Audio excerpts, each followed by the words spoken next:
주님께서 여러분과 함께 요한이 전한 거룩한 복음입니다. 9장 1절, 6절에서 9절, 13절에서 17절, 34절에서 38절 짧은 복음 낭독하겠습니다. 그때 예수님께서 길을 가시다가 태어나면서부터 눈먼 사람을 보셨다. 예수님께서는 땅에 침을 뱉고 그것으로 진흙을 개어 그 사람의 눈에 바르신 다음 실로암 못으로 가서 씻으라고 그에게 이르셨다. 실로암은 파견된이라고 번역되는 말이다. 그가 가서 씻고 앞을 보게 되어 돌아왔다. 이웃 사람들이 그리고 그가 전에 거지였던 것을 보아온 이들이 말하였다. 저 사람은 앉아서 구걸하던 이가 아닌가. 어떤 사람은 그 사람이요 하고 또 어떤 이들은 아니요 그와 닮은 사람이요 하였다. 그 사람은 내가 바로 그 사람이야 하고 말하였다. 그들은 전에 눈이 멀었던 그 사람을 바리사이들에게 데리고 갔다. 그런데 예수님께서 진흙을 개어 그 사람의 눈을 뜨게 해주신 날은 안식일이었다. 그래서 바리사이들도 그에게 어떻게 보게 되었는지 다시 물었다. 그는 그분이 제 눈에 진흙을 붙여주신 다음 제가 씻었더니 보게 되었습니다 하고 대답하였다. 바리사이들 가운데서 몇몇은 그는 안식일을 지키지 않으므로 하느님에게서 온 사람이 아니요 하고 어떤 이들은 죄인이 어떻게 그런 표징을 일으킬 수 있겠소 하여 그들 사이에 논란이 일어났다. 그리하여 그들이 눈이 멀었던 이에게 다시 물었다. 그가 당신 눈을 뜨게 해주었는데 당신은 그를 어떻게 생각하오? 그러자 그가 대답하였다. 그분은 예언자이십니다. 그러자 그들은 당신은 완전히 죄 중에 태어났으면서 우리를 가르치려고 드는 것이요 하며 그를 밖으로 내쫓아버렸다. 그가 밖으로 내쫓겼다는 말을 들으신 예수님께서는 그를 만나시자 너는 사람의 아들을 믿느냐 하고 물으셨다. 그 사람이 선생님 그분이 누구십니까? 제가 그분을 믿을 수 있도록 말씀해 주십시오 하고 대답하자 예수님께서 그에게 이르셨다. 너는 이미 그를 보았다. 너와 말하는 사람이 바로 그다. 그는 주님, 저는 믿습니다 하며 예수님께 경배하였다. 주님의 말씀입니다. 참 예수님, 주님의 이름으로 평화를 빕니다. 사순사주일 말씀을 전하고 있습니다. 목요일에는 인천에 있는 어느 본당에 가서 사순절 특강을 하고 왔습니다. 그리고 정말 오래간만에 주님의 그 십자가 보목을 모시고 가서 거기 교우들에게 친구를 해드렸죠. 1강의, 2강의, 오전, 오후 강의도 이미 유튜브에 올라와 있기 때문에 잘 들으셨으리라 생각이 됩니다. 또 안 들으신 분들은 반드시 들으시면서 부활 맞을 준비를 하시기 바랍니다. 많은 화두를 제가 던졌습니다. 또 많은 묵상거리를 던졌습니다. 그 중에서 아무튼 열매를 구체적으로 잘 맺어야 되겠죠. 그냥 듣기만 해서 머리만 커지고 상식으로만 남아 있는다면은 제가 그곳에 가서 피정을 한 의미가 별로 없을 겁니다. 네, 오늘 사순사주일 복음은 태생소경의 치유 얘기가 나옵니다. 그런 얘기가 있습니다. 어느 장님 할아버지인데 이 장님 할아버지는 밤에 다닐 때 꼭 초롱불을 들고 다닌다고 합니다. 눈이 멀쩡한 사람이 그 할아버지가 하는 행동을 보니까 이해가 안 되죠.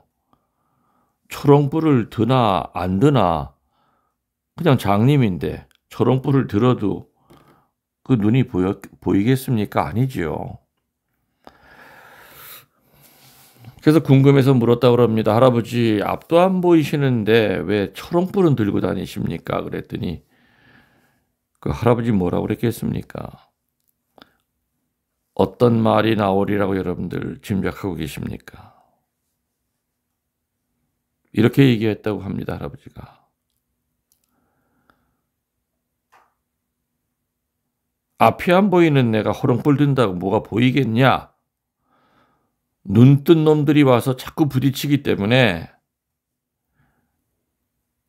나를 좀 제발 부딪히지 말라고 이렇게 호롱불 들고 다닌다.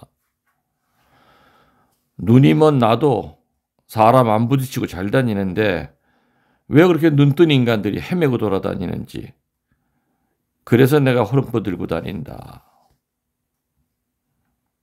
이런 말 나오리라고 예상하셨습니까? 우리나라 말에 눈뜬 장님이라는 말이 있습니다. 사람이 왜 넘어지고 왜 부딪히고 그럴까요? 어두울 때 우리는 빛이 없기 때문에 넘어지고 부딪힙니다. 눈은 두 가지가 있죠. 육의 눈이 있고 영의 눈이 있습니다. 이 육의 눈은 육의 눈을 가지고 물체를 바라보려면은 두 가지의 조건이 필요합니다. 첫 번째로는 의학적으로 이상이 없어야 됩니다. 두 번째로는 빛이 있어야만 볼 수가 있습니다.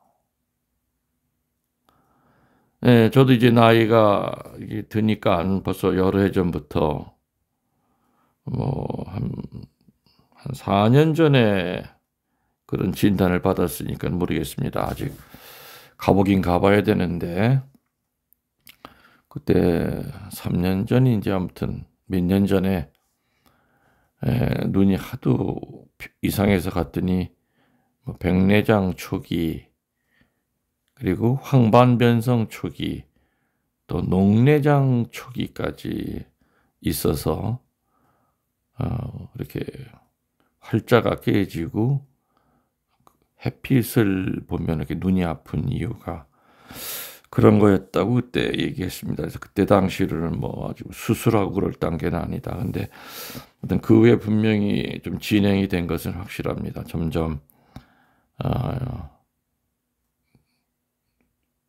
책은 거의 보기가 어렵습니다.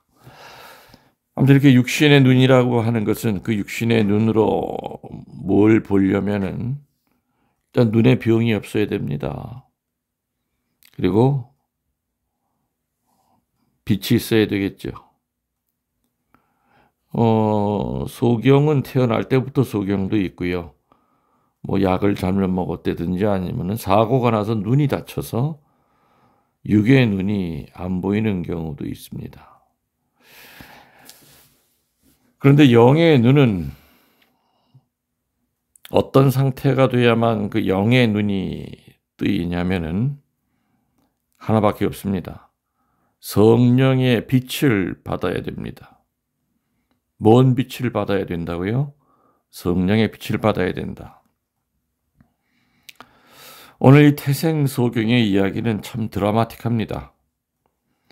오늘 태생소경은 예수님을 만나서 육신의 눈도 고치고 영의 눈도 열립니다.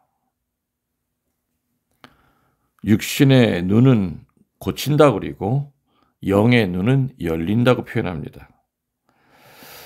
자, 그런데 이제 뭐 예수님이 침을 뱉어서 진흙을 개가지고 그 진흙을 눈에다 바른 다음에 가서 실로암 연못에 가서 씻었더니 눈이 떠졌다. 그런 얘기가 나오죠. 그래서 진흙을 눈에 발랐더니 나았다. 흙이라고 하는 것은 어찌 보면은 이 세상 모든 물질 중에 가장 중요한 것이 아닐까. 흙은 생명을 잉태하고 있습니다. 그런 의미로 아마 흙을 눈에다 바르신 것 같은데, 아무튼 그렇게 바르고 난 다음에, 다시 말하면 눈을 뜨고 난 후에 이 눈뜬 형제는 어마어마한 시련과 박해를 받습니다. 눈 뜨기 전에는 거들떠보지도 않았던 많은 사람들이 눈을 뜨고 난 다음에는, 이 사람이 눈을 뜨고 난다면, 뜨고 난 후에는 별의별 소리를 다 합니다. 바리사이파들이 뭐라 그럽니까? 예수님의 그 치유의 능력을 인정하기 싫었기 때문에 원래부터 이 사람은 장님이 아니었다고 몰아세웁니다.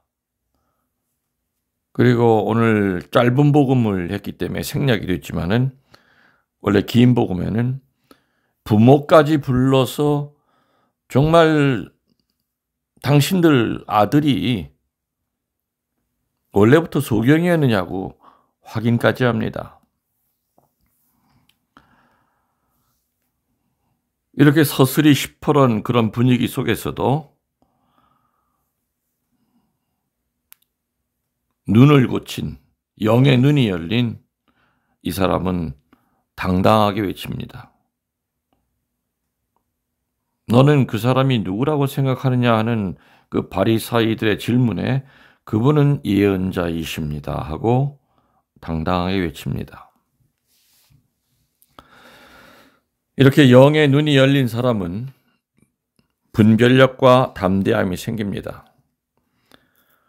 이 독서 골로새서 5장 9절에 나오듯이 선과 정의와 진실의 열매를 맺게 됩니다.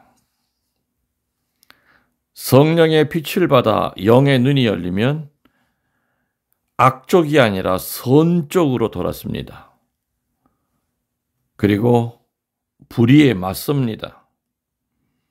그리고 본인 스스로 위선을 제일 경계하게 됩니다. 이게 영의 눈이 열린 사람의 모습입니다. 자, 그러면 영의 눈이 열리려면 어떻게 해야 되나? 또 내 안에 있는 어떤 어둠이 나를 영의 눈이 못 열게끔, 영의 눈이 뜨이지 못하게끔, 또 영적으로 내가 변화되지 못하게끔 가로막고 있는 그 장애물은 뭔가? 분명히 많이 있습니다.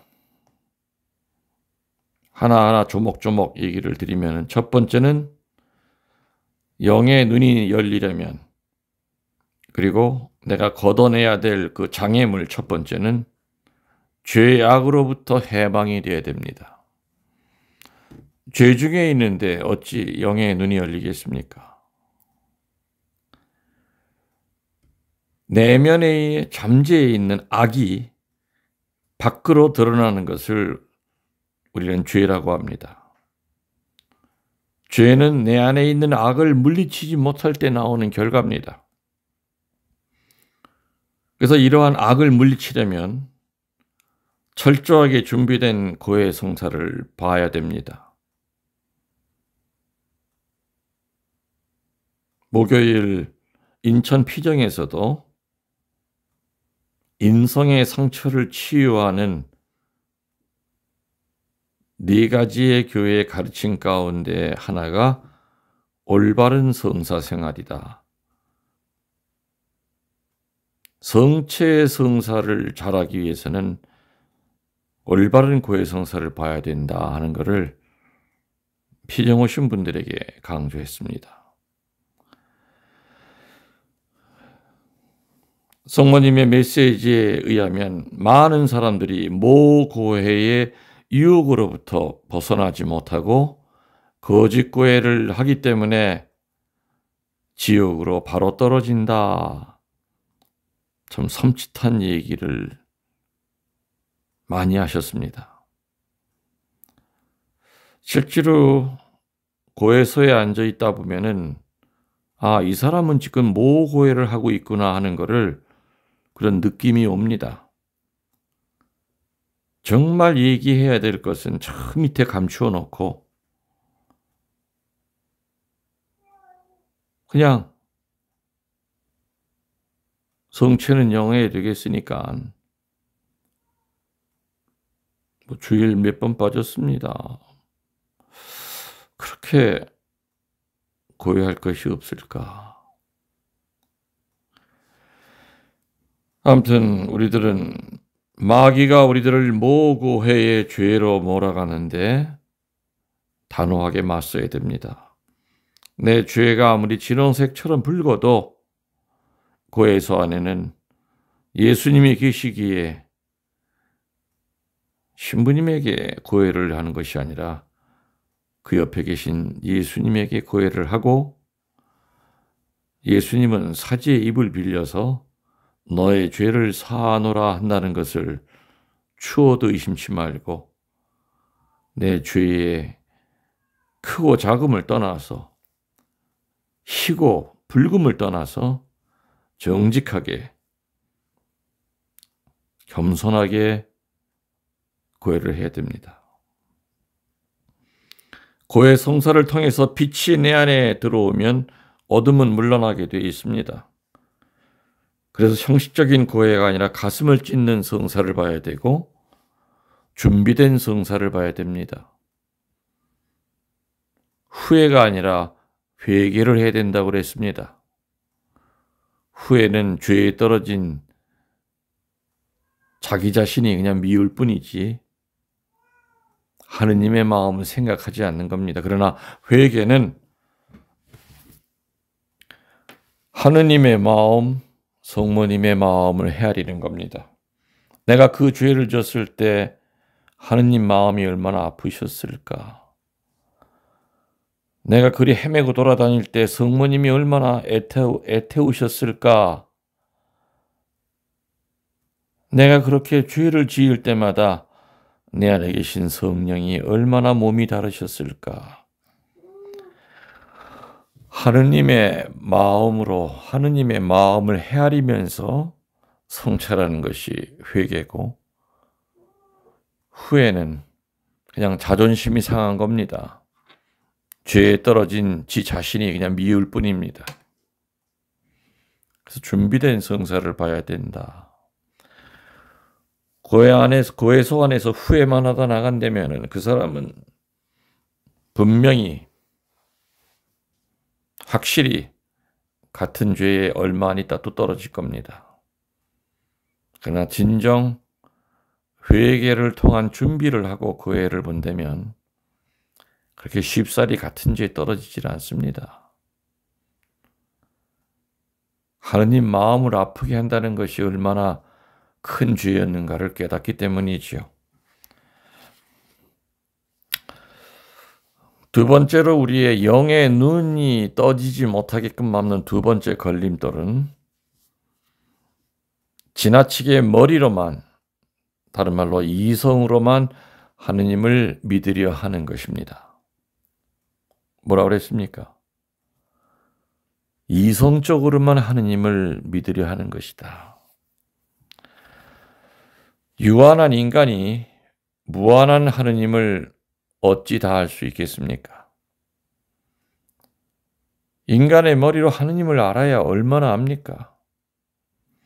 그래서 하느님 쪽에서 당신 자신을 알려주신 것이 뭐지요? 그게 바로 계시입니다. 우리는 많은 경우에 단순하지 못하기 때문에 진리를 못 봅니다.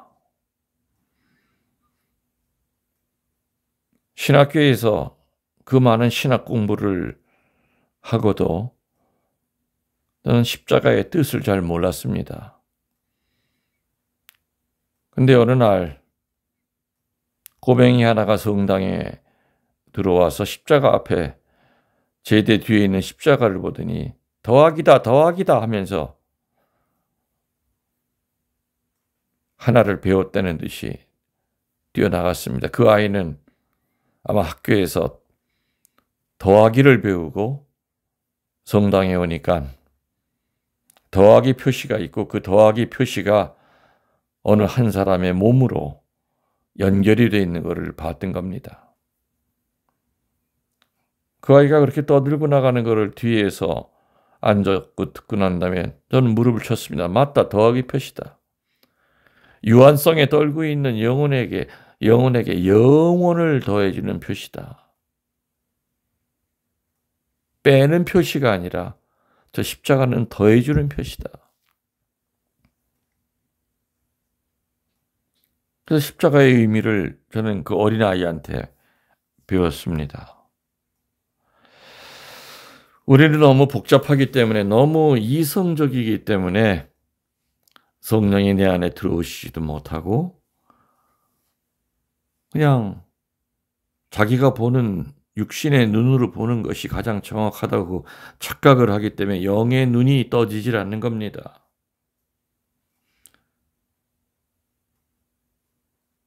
복잡할 때는 눈을 감아야 됩니다. 지나친 이성으로 하느님을 믿으려 할 때 영의 눈이 떠지질 않는다. 세 번째로는 교만입니다. 교만은 진리 앞에, 하느님 앞에 무릎을 꿇지 않는 태도입니다.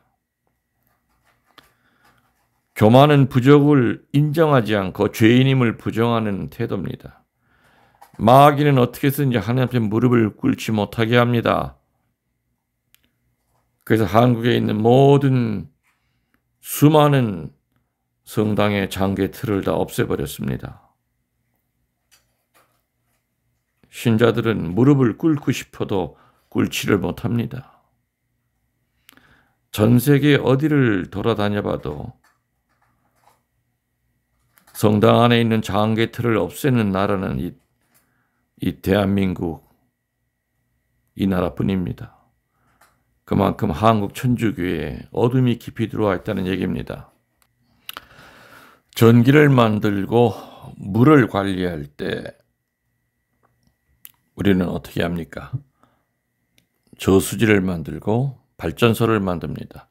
수력발전이라고 하는 것은 물이 높은 곳에서 낮은 곳으로 떨어질 때 생기는 낙차를 이용해서 수력발전이 이루어집니다. 그 높이가 크면 클수록 떨어지는 폭이 길면 길수록 전력은 더욱 세어집니다.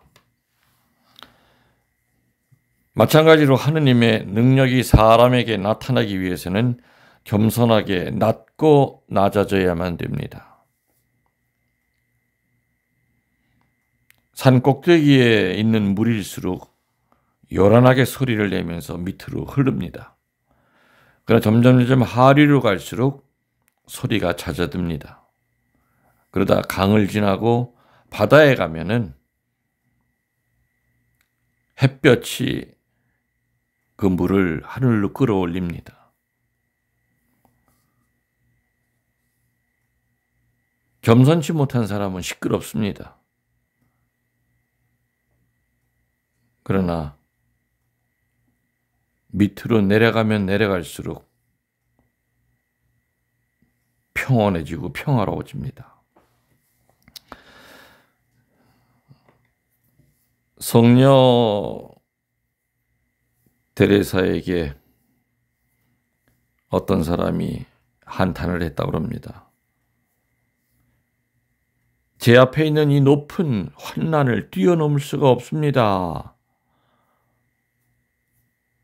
어떻게 해야 됩니까? 하니까 데레사 성녀는 뭐라고 그랬냐면은 뛰어넘을 수 없다면 밑으로 빠져나가십시오. 위로만 뛰어넘으려고 하지 말고 몸을 바짝 엎드려서 밑으로 빠져나가면 그 환난을 헤쳐나갈 수 있을 겁니다. 환난은 뛰어넘는 것이 아니라 겸손을 가지고 이겨내는 겁니다. 그래서 겸손은 고난을 이깁니다. 예수님은 큰 바보이셨고 더러운 거 닦아주는 걸레셨고 밑으로 내려가는 연탄불이셨습니다. 네 번째로 영의 눈이 열리기 위해서는 어떤 장애물을 제거해야 되냐면은 영적 의심을 버려야 됩니다. 무엇에 대한 의심이냐? 첫 번째, 사도신경에 나오는 교회의 가르침. 3대 교리, 하느님의 존재, 삼위일체도리, 상선보락교리, 구속강생교리, 또 사도신경이 하나이고 거룩하고 공번되고 사도로부터 이어내려온 성령이 지켜주시는 하느님의 교회에 대한 그 교회의 가르침을 의심치 말고 버려야 됩니다. 그리고 어떤 일이 있어도 사교에 빠지지 말아야 되고 이단에 빠지지 말아야 됩니다.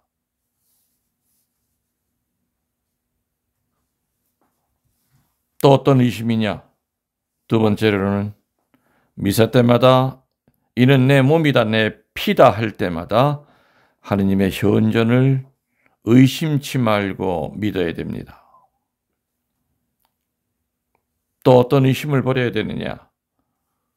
주님이 재림하신다는 것과 영원히 산다는 것과 심판과 하느님 나라를 믿어야 됩니다. 이렇게 우리 모두는 정도의 차이는 있지만 이 네 가지 때문에 영적인 눈이 뜨여지질 않습니다. 뜨였다가도 또다시 유감에 빠지게 하는 이 네 가지의 장애물, 걸림돌. 첫 번째, 죄와 악습이라고 그랬습니다. 두 번째, 머리로만 믿으려고 하는 것이라고 그랬습니다. 이성주의입니다. 지나친. 세 번째로는 자기를 우상화하는 교만이라고 그랬습니다. 네 번째로는 영적 의심을 갖고 사는 것이라고 그랬습니다. 이런 것들을 제거하는 것이 우리들의 의지만으로는 어렵다는 거 압니다. 그래서 기도가 필요하고 고해 성사가 필요하고 성체가 필요하고 성모님의 도우심이 필요한 겁니다. 이 사순시기 동안 저희들의 탁한 눈을 씻어주시고 맑은 영의 눈을 갖도록 예수님 도와주시기를 간절히 청합니다. 아멘. 여러분들을 사랑합니다. 전능하신 천주 성부와 성자와 성령께서는 이 말씀을 듣는 모든 이들에게 강복하소서.